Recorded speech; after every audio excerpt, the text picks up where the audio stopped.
Hey guys, welcome back to the channel. Today we are getting started on our little striped hyena habitat. Not little, it's actually one of the biggest habitats in the zoo, but I hope you guys are excited for this one. It's going to be a super fun one. I had a lot of fun just working out the sight lines and stuff like that, so without further ado, let's jump into it. Well, hello everyone, and let's get started. So, we should probably talk about the striped hyena controversy before we even get into the habitat, because, yeah, so before posting this, before even getting started on the speed build, we received a lot of controversy in terms of the striped hyena model, in terms of like the face and stuff like that.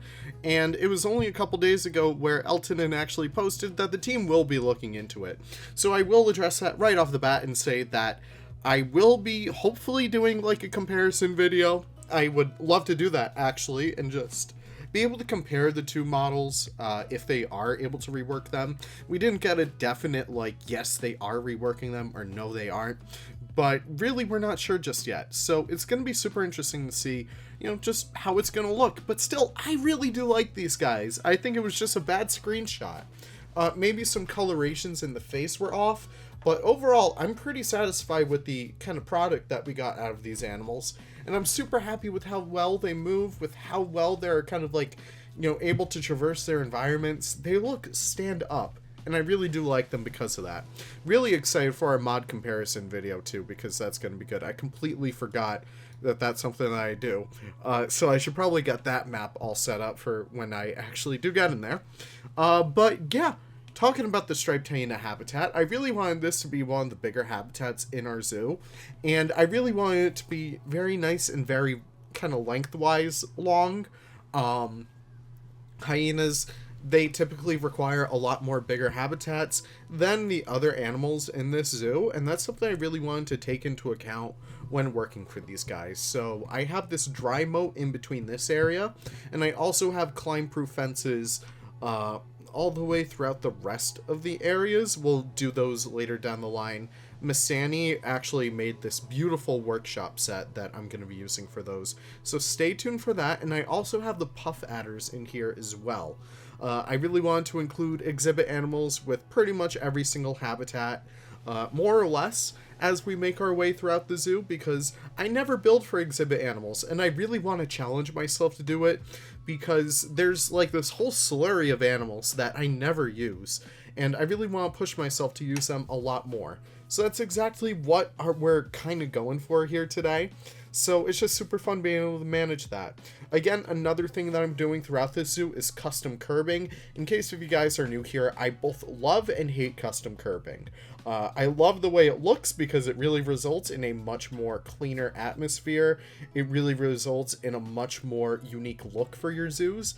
But in addition to that, it's also very strenuous to do, and it takes a while. In fact, such a long time that half the time I don't even show you guys me doing the entire custom curbing. I know that for our butterfly garden, which is something I did not plan for at first, but they work so well that I was super excited to build for them. I do all the custom curbing. I show it off for a little bit just to show like what I'm actually doing, but I do most of it off camera.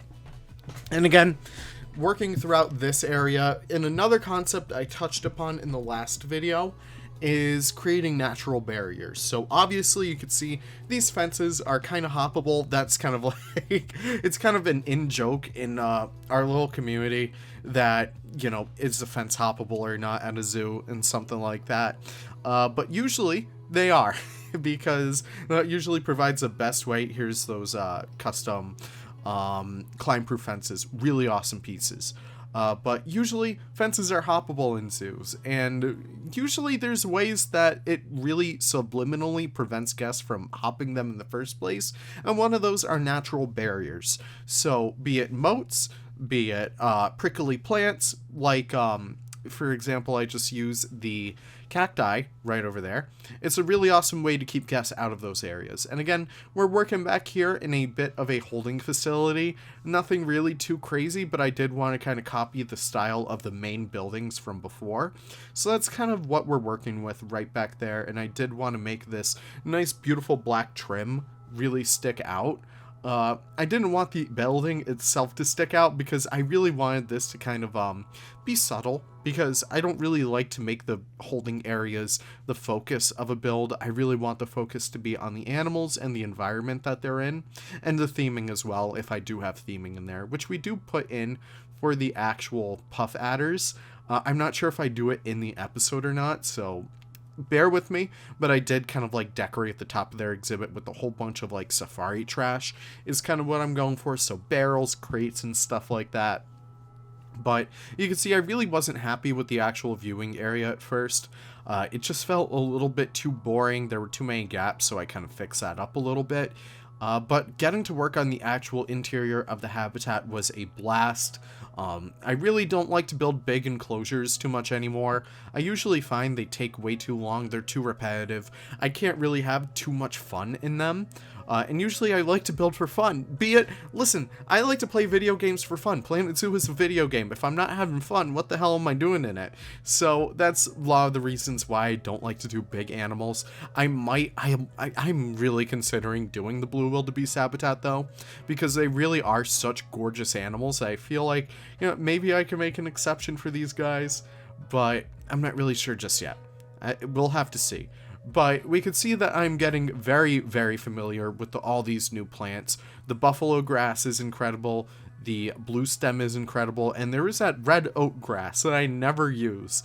Probably because it's like not bushy enough, it's not versatile enough for me. Using Zoov's logs over there because they're really good pieces. And I'm also decorating the top of that little exhibit box right there just to make sure it blends in a little bit more, and also carrying that theme throughout. The rest of that little viewing area, I assume that could be kind of like a hyena den or something like that, so they could kind of like cuddle puddle over there.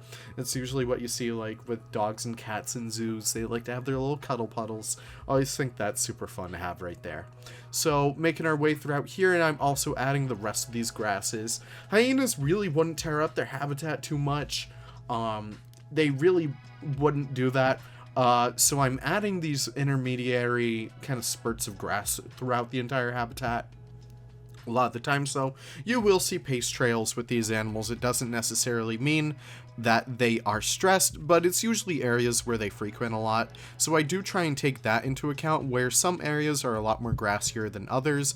Say, for example, right in front of their holding, where they would usually be going in and out of a lot of the times, the grass would get stomped down. The grass would not be able to grow over there because there's so much traction. And you can see I crashed over there, so that was kind of fun. But usually in those areas, you would have a lack of grass, and that's something I always try and take into account back there. So yeah, that's really it. So really redoing all this foliage as well, and just making sure that everything feels nice and clean. Everything lines up with just how I had it, because that enrichment item kind of broke my game a little bit. And also another thing to keep in mind, again, another thing just like the meerkats, I have the Aldabra tortoises right across the way from here. I plan for the Aldabras because I want to have like a little bit of a Africa section over here, and Aldabra tortoises are found, off the coast of Africa. I forget where, but I really wanted to include these guys kind of in their own little area. I feel like they're the perfect little filler species, because it goes from the hyenas to the wombats, and those are two very big animals that I needed something to fill out the area in between. So I settled on tortoises because they're relatively boring. Sorry to all tortoise fans out there, but it's just the truth. But also adding the rest of the faux rocks into this exhibit to really pump up these faux walls, because I felt like it was getting a little bit too repetitive, and adding these small pieces in here can really go a long way with helping it feel a lot better. But you can see here are our cinematics. I want to thank you guys for stopping by. You guys are literally the best. Thank you so much for the support over the past while. I'm just assuming because it's still before release date, I'm getting a lot done before like this actual pack drops, so that's really good to see. There's a puff adder. That's probably one of the first exhibit animals in my cinematics that you'll ever see on this channel, so it's very fun to actually do that. But thank you guys so much for watching. You guys are literally the best. Be sure to drop a like if you did enjoy this video, or if you did learn something about, you know, making habitats on your own. Thank you guys one last time for stopping by, and I will see you all in the next video. Take care, and have the most wonderful of wonderful days. Goodbye now.